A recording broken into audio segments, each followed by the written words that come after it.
그날 이후 우리의 관계는 달라졌다. 하지만 15년 동안 쌓인 문제가 하루아침에 해결될 리 없었다. 남편은 요양원 일을 더 이상 내게만 맡기지 않았다. 간병 도우미를 따로 고용했고 주말마다 함께 시어머니를 보러 갔다. 도영은 더 이상 내 담당이 아니었다. 다른 사회복지사로 변경을 요청했다고 했다. 내 마음에 잠깐 스쳐간 아쉬움은 죄책감으로 바꿔 삼켰다. 재석이 처음으로 가족 상담을 제안했을 때 놀라웠다. 감정 표현에 서툴고 그런 것들을 불필요하게 여기던 그가 우리 셋이 함께 이야기해보자고 했다. 서연이는 처음엔 거부했다. 14살 사춘기 딸에게 부모의 문제를 함께 풀어가자는 것이 부담스러웠을 테니 당연했다. 첫 상담 날 녹색 벽의 상담실에 세 사람이 앉았다. 서연이는 내내 고개를 숙이고 있었다. 상담사가 물었다. 서연이는 어떤 점이 가장 힘들었니? 딸의 떨리는 목소리가 방을 채웠다. 엄마가 달라진 게 무서웠어요. 집에선 말도 없고 우울해 보이다가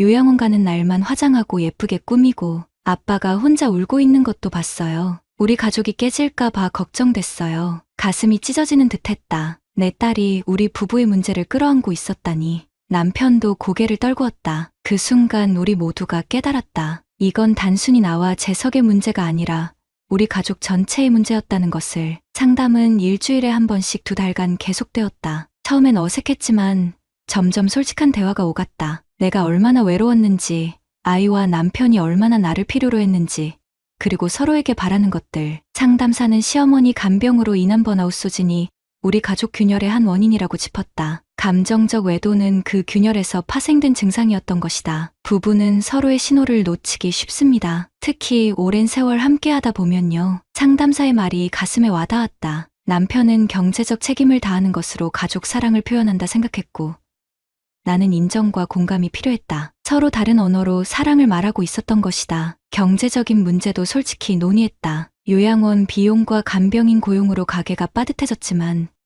재석은 기꺼이 야근을 줄이고 시간제 업무로 전환했다. 내게도 변화가 필요했다. 남편에게 모든 경제적 부담을 떠넘기는 건 공평하지 않았다. 나도 일하고 싶어. 서연이가 이제 중학생이니까 파트타임이라도. 오랜만에 찾아온 내 의욕에 남편은 깜짝 놀랐다. 그리고 곧 행동으로 옮겼다. 지인의 사무실에서 주 3일 격리 업무를 시작했다. 시작은 어색했지만 내 힘으로 돈을 버는 기쁨이 컸다. 첫 월급으로 우리 가족 식사를 대접했을 때의 뿌듯함은 잊을 수 없다. 서연이와의 관계도 달라졌다. 상담사의 조언대로 주말마다 둘만의 시간을 가졌다. 처음엔 카페에서 어색하게 앉아 있었지만 점차 대화가 늘었다. 내 딸이 어떤 꿈을 꾸는지, 어떤 고민이 있는지 들었다. 놀랍게도 서연이는 심리학자가 되고 싶다고 했다. 우리 가족이 겪은 일이 그 아이의 미래를 바꿔놓은 것 같아 마음이 아팠다. 엄마, 그 요양원 선생님, 이제 안 만나요? 어느 날 서연이가 조심스레 물었다. 솔직히 대답했다. 안 만나. 사실 엄마가 혼란스러웠던 거야. 그분은 엄마가 힘들 때 위로해 주셨지만 그게 다야. 엄마의 진짜 자리는 여기.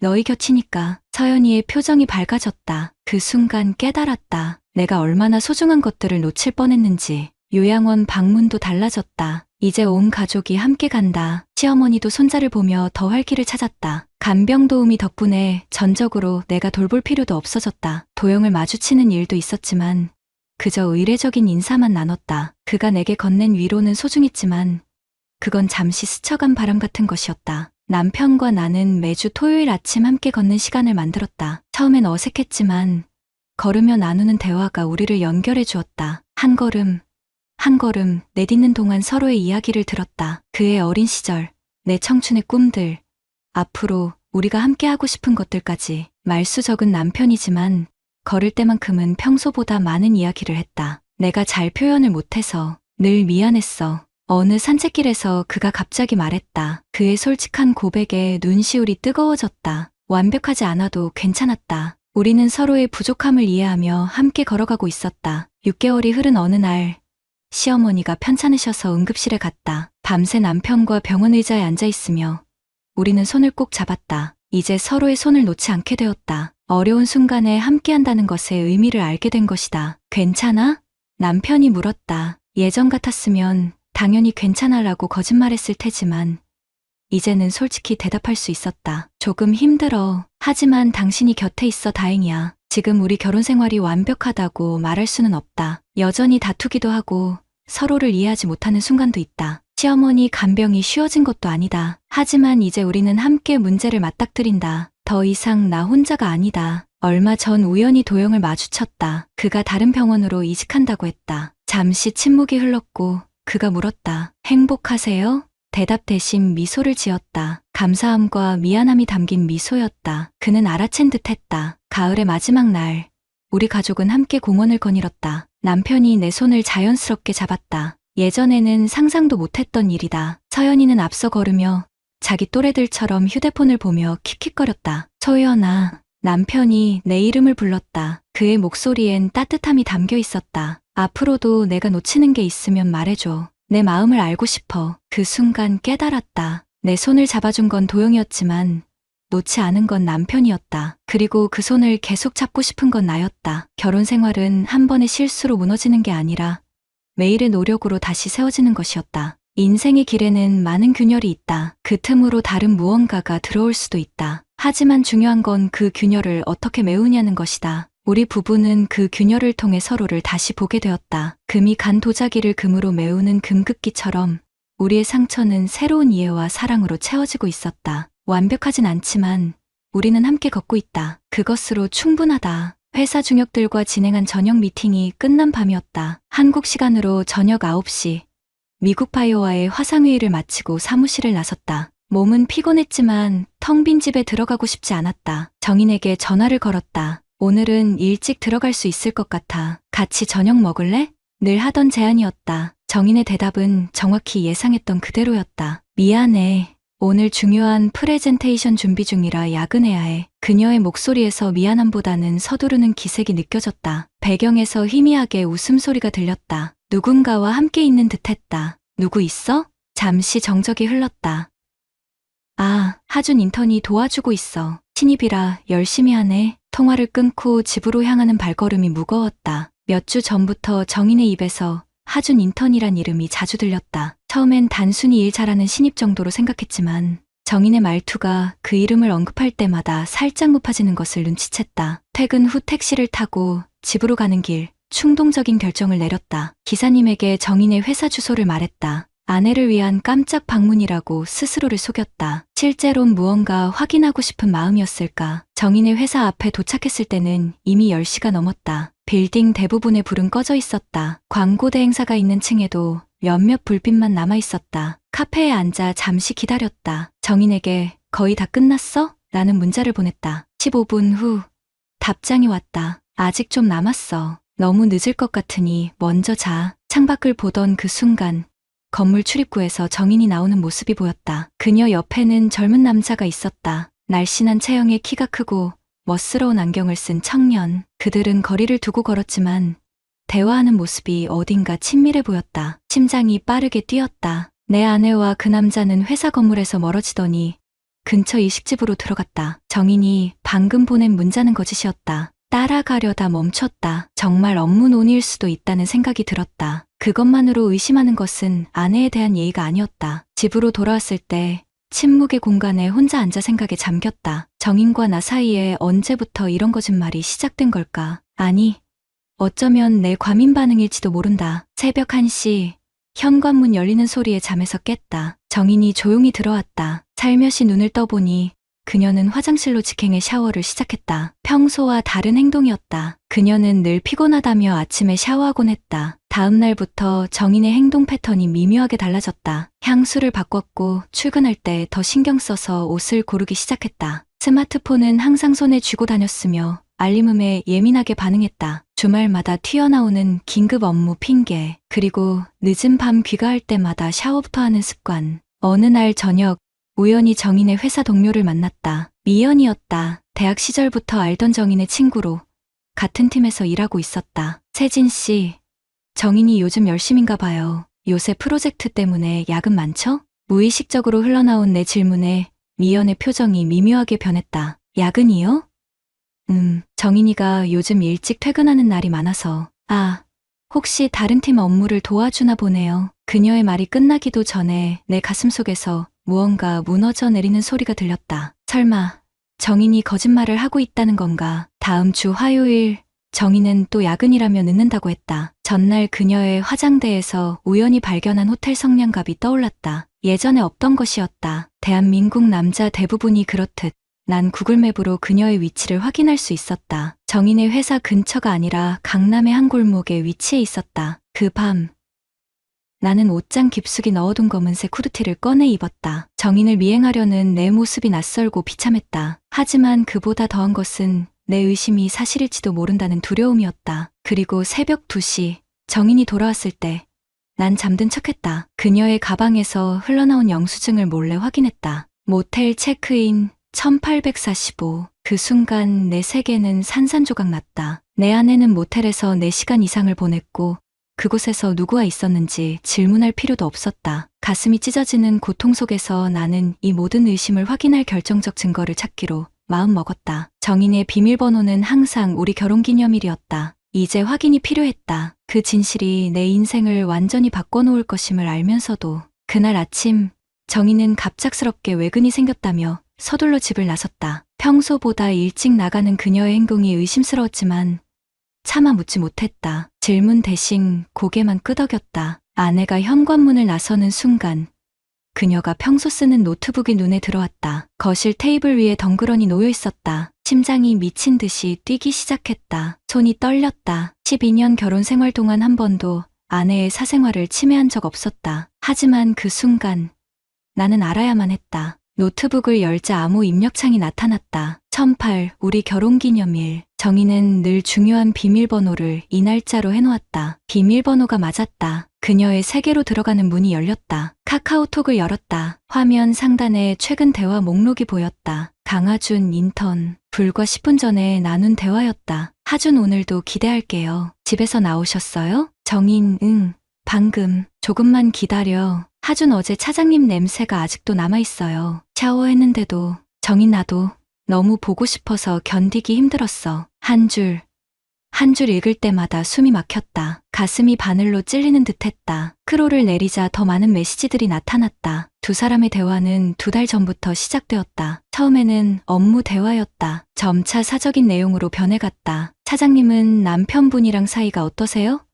라는 질문으로 시작된 대화 흐름이 눈에 들어왔다. 정인은 그냥 서로 무관심한 동거인 같아. 대화도 거의 없고라고 답했다. 내가 무관심했던가? 어쩌면 그랬을지도 모른다. 하지만 그것이 이런 배신을 정당화할 수 있을까? 몸이 떨리기 시작했다. 화장실로 뛰어가 토했다. 쏟아내고 나서도 속은 계속 뒤틀렸다. 거울 속 내 얼굴은 창백했다. 내 정체성, 내 지난 12년의 삶이 모두 의심받는 기분이었다. 다시 노트북으로 돌아왔다. 이번엔 정인의 갤러리를 열었다. 스마트폰과 연동된 클라우드 사진들이 줄지어 나타났다. 낯선 호텔 방, 와인 2잔, 그리고 정인과 남자의 셀카. 하준의 얼굴이 선명했다. 28살의 젊은 남자가 내 아내와 함께 찍은 사진들. 둘의 표정은 너무나 행복해 보였다. 정인의 눈에서 반짝이는 빛은 나와 함께일 때 오랫동안 보지 못했던 것이었다. 눈물이 흘렀다. 화가 날 줄 알았는데 먼저 느껴진 건 깊은 상실감이었다. 마치 누군가 내 가슴을 파내버린 것 같은 공허함. 몸을 추스르며 이메일도 확인했다. 그곳에는 둘이 주고받은 문서 파일들이 있었다. 가장 최근에 주고받은 파일명은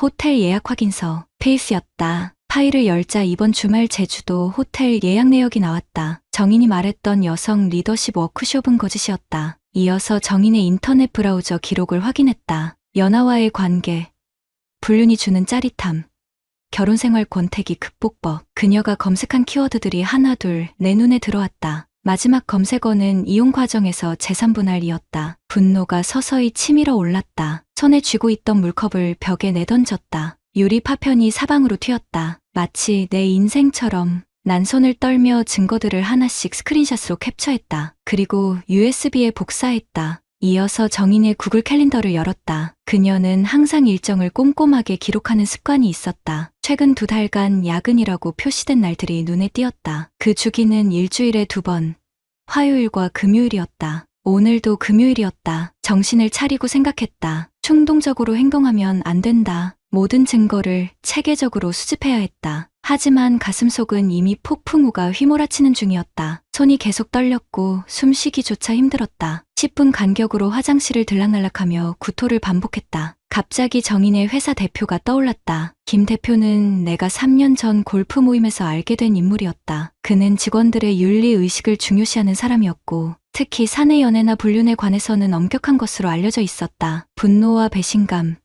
그리고 복수심이 뒤섞인 감정 속에서 나는 모든 증거를 정리하여 이메일 초안을 작성했다. 제목은 단순했다. 귀사 유정인, 차장과 강화준 인턴의 부적절한 관계에 관하여. 하지만 보내기 버튼은 누르지 않았다. 아직은 더 확실한 증거가 필요했다. 사무실에 전화해 오후 일정을 모두 취소했다. 그리고 정인이 말한 외근 장소로 향했다. 물론 그곳에 그녀가 없을 것이란 걸 알고 있었다. 예상대로 정인은 그곳에 없었다. 대신 위치 추적 앱이 가리키는 곳으로 차를 몰았다. 강남의 한 호텔이었다. 주차장에 차를 세우고 호텔 로비에 들어섰다. 심호흡을 깊게 했다. 손바닥에 땀이 흥건했다. 바로 올라가서 그들을 현장에서 잡아야 할까? 아니면 더 많은 증거를 모을까? 그때 로비 한쪽에서 웃음소리가 들렸다. 고개를 돌리자 하준과 정인이 레스토랑에서 나오는 모습이 보였다. 손을 잡고 있었다. 정인의 웃음소리는 오랫동안 듣지 못했던 것이었다. 내 심장이 무너져 내렸다. 그날 밤 집으로 돌아오지 않았다. 호텔 로비에서 그들을 본 후 차에 앉아 심장이 터질 듯 뛰는 것을 느끼며 오랫동안 멍하니 앞만 바라보았다. 새벽 2시. 나는 아무도 없는 사무실로 향했다. 책상에 앉아 정리해둔 모든 증거들을 다시 훑어보았다. 그리고 김 대표에게 메일을 보냈다. 이메일을 보낸 순간 온몸에 한기가 들었다. 머릿속으로는 이것이 옳은 일인가? 라는 질문이 맴돌았다. 하지만 가슴은 이미 무너져 내린 폐허 같았다. 아내를 사랑했기에 더 이상 잃을 것도 없었다. 사흘 동안 집에 들어가지 않았다. 정인에게서 온 수십 통의 부재중 전화와 문자를 무시했다. 내 휴대폰 위치 추적이 되지 않도록 배터리를 빼놓은 채 지냈다. 호텔에서 샤워와 면도를 하며 기계적으로 일상을 유지했지만 먹지도 자지도 못했다. 거울 속 내 얼굴은 형체만 남은 허상 같았다. 사흘째 되는 날, 김 대표에게서 전화가 왔다. 세진 씨, 메일 잘 봤습니다. 내부 조사 끝났고 윤리위원회 소집했습니다. 자세한 얘기는 직접 만나서. 그날 오후 2시. 나는 정인의 회사를 찾았다. 김 대표는 접견실에서 나를 기다리고 있었다. 그의 표정은 무거웠다. 두 사람 모두 사실을 인정했습니다. 회사 규정에 따라 하준 씨는 인턴 계약 즉시 해지, 정인 씨는 인사이동 대기 조치를 취했습니다. 그의 말이 귀에 들어오지 않았다. 복도 너머로 직원들의 시선이 느껴졌다. 모두가 내 상황을 알고 있다는 게 더 비참하게 느껴졌다. 세진 씨가 원한다면 법적 절차도 지원할 겁니다. 회사 변호사가 손을 들어 그의 말을 막았다. 지금 내게 필요한 건 법적 조언이 아니었다. 난 그저 정인을 마주하고 싶었다. 12년을 함께한 아내의 눈을 보며 왜라고 묻고 싶었다. 김 대표의 안내로 회사 내 상담실로 들어갔다. 창가에 정인이 서 있었다. 창밖을 바라보던 그녀가 고개를 돌렸다. 얼굴은 눈물로 범벅이 되어 있었다. 생각했던 것과 달리 그녀를 보는 순간 분노보다 깊은 슬픔이 먼저 밀려왔다. 문이 닫히고 우리는 단둘이 남았다. 침묵이 방을 가득 채웠다. 그녀의 눈은 빨갛게 부어 있었고 손은 멈추지 않고 떨렸다. 내가 먼저 입을 열었다. 정인아. 단 한마디에 목소리가 갈라졌다. 눈물이 차올랐다. 분노, 배신감, 그리고 그럼에도 그녀를 사랑했던 감정이 한꺼번에 쏟아졌다. 그 사람과 행복했어? 정인은 고개를 숙였다. 그녀의 어깨가 흔들렸다. 내가 원했던 건 이런 모습이 아니었다. 그녀가 내게 달려와 안기고 용서를 빌고 다시 예전처럼 돌아가자고 말해주길 바랐을지도 모른다. 미안해, 미안해. 정인의 입에서 나온 건 이 두 단어뿐이었다. 그 말이 나를 더 화나게 했다. 미안하다고? 그게 다야? 12년의 결혼 생활, 내가 바친 모든 시간과 마음이 그 한마디로 해결될 수 있다고 생각한 걸까? 내가 부족했어. 너무 일에만 집중했고 너를 당연하게 여겼어. 하지만 목소리가 떨렸다. 내 안의 분노가 폭발하기 시작했다. 하지만 그렇다고 해서 정인아, 넌 다른 선택을 할 수 있었어. 정인은 여전히 입을 다물고 있었다. 그저 눈물만 흘리고 있었다. 그녀의 반응이 나를 더욱 분노하게 만들었다. 그날 호텔에서 본 그녀의 웃음, 행복해 보이던 그 얼굴이 떠올랐다. 그 사람이 뭐가 그렇게 좋았어? 내가 주지 못한 게 뭐였는데? 정인은 천천히 고개를 들었다. 그녀의 눈에는 슬픔보다는 공허함이 가득했다. 대화, 그녀의 목소리는 거의 들리지 않을 만큼 작았다. 그 사람은 내 말을 들어줬어. 그저 그뿐이었어. 가슴이 찢어지는 듯했다. 그토록 단순한 이유였다니.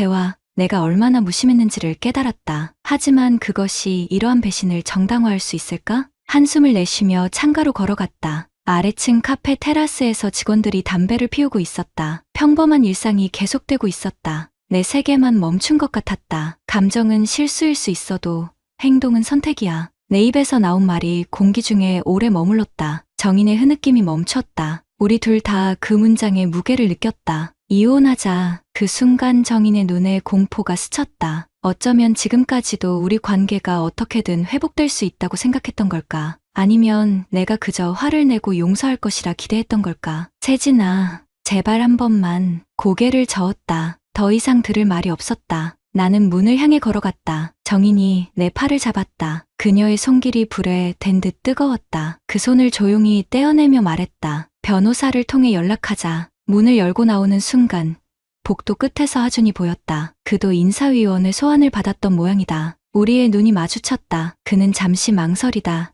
내게 다가왔다. 하려는 말이 보였지만 난 그를 지나쳤다. 그의 목소리가 뒤에서 들렸다. 정말 죄송합니다. 저는 돌아보지 않았다. 그에게 할 말이 없었다. 내 분노는 오히려 정인을 향했다. 15살 어린 남자의 유혹에 넘어간 책임을 그에게만 물을 수는 없었다. 커피 머신 앞을 지나치며 한때는 정인의 출근길에 항상 테이크아웃 커피를 준비해주던 기억이 떠올랐다. 빌딩을 빠져나오는 내내 귓가에 정인의 최후 한마디가 울렸다. 미안해. 정말 미안해. 이혼 소송은 생각보다 빠르게 진행되었다. 증거가 명백했고 정인도 별다른 이의를 제기하지 않았다. 법적으로는 간단한 절차였지만 감정적으로는 매일이 지옥 같았다. 회사와 집, 그 두 공간만 오가며 기계처럼 살았다. 밤마다 술에 취해 잠들고 악몽에 시달려 깨어나는 일상이 반복되었다. 변호사를 통해 들은 소식으로는 정인도 비슷한 상황이었다. 그녀는 김 대표의 배려로 퇴사 대신 한 달간의 유급 휴가를 받았다고 했다. 하지만 그게 전부였다. 인사이동 대기 상태에서 결국 사직서를 제출했다는 소식이 들려왔다. 이혼 절차가 시작되고 2달째 변호사가 연락해왔다. 정인이 상간자 소송을 제기하지 않을 것인지 물었다. 하준에게 위자료를 청구할 수 있다는 이야기였다. 잠시 고민했지만 거절했다. 더 이상의 법적 다툼은 모두에게 상처만 줄 뿐이었다. 그보다 내 마음의 상처를 치유하는 것이 우선이었다. 정인의 이야기는 업계에서 빠르게 퍼졌다. 광고계는 좁은 바닥이었다. 대기업 계열 광고사 면접에서 불륜 스캔들이 알려져 탈락했다는 소식, 재직 중이던 회사에서 인턴과 부적절한 관계로 사실상 해고된 경력자라는 소문이 돌았다. 친구 미연을 통해 들은 바로는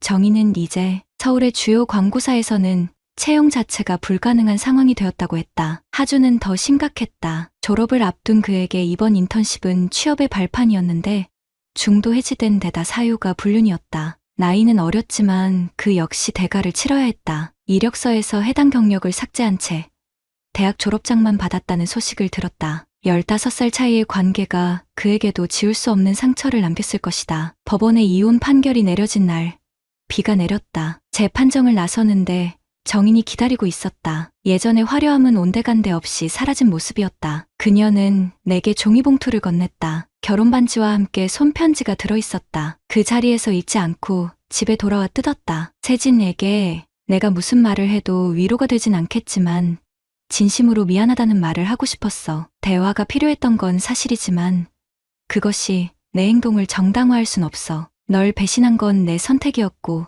그 선택의 책임은 온전히 내가 져야 하는 거야. 우리의 12년이 이렇게 끝나다니. 용서는 바라지 않아. 다만 너는 앞으로 행복했으면 좋겠어. 편지를 읽으며 눈물이 흘렀다. 분노도 미움도 사라지고 그저 깊은 상실감만 남았다. 12년이란 시간이 한 장의 종이로 마무리되는 현실이 비현실적으로 느껴졌다. 이혼 후 한 달이 지났을 무렵 미연에게서 전화가 왔다. 정인의 근황을 전해주기 위해서였다. 세진 씨, 정인이 지방으로 내려갔어요. 서울에서는 더 이상 일할 곳이 없대요. 광고 쪽은 기록이 남아서 거의 블랙리스트래요. 미연의 말이 계속되었다. 정인은 부산의 작은 디자인 회사에 취직했지만 그마저도 경력 절반도 인정받지 못했다고 했다. 서울에서 쌓은 10년 경력이 단 한 번의 실수로 무너진 것이다. 그 사람, 하준이는요? 묻지 말아야 할 질문인 줄 알면서도 입 밖으로 나왔다. 학교로 돌아갔대요. 졸업 후에 해외 취업 준비 중이라고 들었어요. 한국에서는 어렵겠죠. 전화를 끊고 창밖을 바라보았다. 벚꽃이 흩날리고 있었다. 작년 이맘때는 정인과 함께 벚꽃놀이를 갔었다. 그때 그녀가 찍어준 사진이 아직도 내 휴대폰 배경화면으로 남아있었다. 오늘에서야 바꿔야겠다고 생각했다. 며칠 후 부산에서 익명의 소포가 왔다. 보낸 이는 확인할 수 없었지만 내용물을 보니 정인임을 직감했다. 그 안에는 우리의 결혼사진이 담긴 액자와 함께 다이어리 한 권이 들어있었다. 표지에는 유정인의 자기반성록이라고 적혀 있었다. 마지막 페이지를 펼쳤다. 그곳에는 정인의 글씨로 이렇게 쓰여 있었다. 오늘 새 회사에 사직서를 제출했다. 수습기간조차 버티지 못했다. 서울에서의 경력이 알려지면서 사무실 분위기가 싸늘해졌다. 어쩌면 이것이 내가 치러야 할 대가인지도 모르겠다. 하준에게서는 소식이 없다. 그 아이도 자신의 길을 가고 있겠지. 세진에게 보낸 짧은 편지로는 내 후회를 다 담지 못했다. 내가 그 아이에게 준 건 따뜻함이 아니라 퇴로 없는 길이었다. 그리고 세진에게 준 것은 평생 씻을 수 없는 상처였다. 눈물이 다시 흘렀다. 이번에는 정인을 향한 연민이었을까? 아니면 완전히 끝나버린 우리의 시간을 향한 애도였을까? 다이어리를 덮고 창밖을 바라보았다. 햇살이 유난히 밝게 빛나고 있었다. 열흘 후 정인에게 짧은 메일을 보냈다. 다이어리 잘 받았다. 앞으로 잘 지내길 바란다. 더 이상의 연락은 하지 않기로 했다. 상처는 시간이 해결해 줄 것이다. 적어도 그렇게 믿고 싶었다. 회사 복도를 지나치다 우연히 신임 여직원과 눈이 마주쳤다. 그녀가 미소 지으며 인사했다. 부장님, 오늘 보고서 어땠나요? 제가 정리한 부분이요. 문득 정인의 말이 떠올랐다. 그 사람은 내 말을 들어줬어. 그저 그뿐이었어. 나는 멈춰서서 그녀의 질문에 귀 기울였다. 좋았어요. 특히 시장 분석 부분이 인상적이었습니다. 시간 되면 조금 더 이야기 나눌까요? 우리는 함께 회의실로 향했다. 이제야 깨달았다. 모든 관계의 시작은 진심 어린 대화에서 비롯된다는 것을. 하지만 대화만으로는 충분하지 않다. 그 대화가 올바른 방향으로 흘러가야 한다는 것도. 며칠 전 심리상담사는 내게 물었다. 당신은 이제 어떤 사람이 되고 싶습니까? 그때는 대답하지 못했다. 하지만 이제 알 것 같았다. 나는 듣는 사람이 되고 싶었다. 상대방의 말에 귀 기울이고 그 말 속에 담긴 진심을 이해하려 노력하는 사람. 그것이 내가 이 아픔에서 배운 가장 중요한 교훈이었다. 구독자님들, 오늘 사연 댓글로 공유해 다른 분들과 함께 의견 나눠보세요. 저도 읽어보며 소통하겠습니다.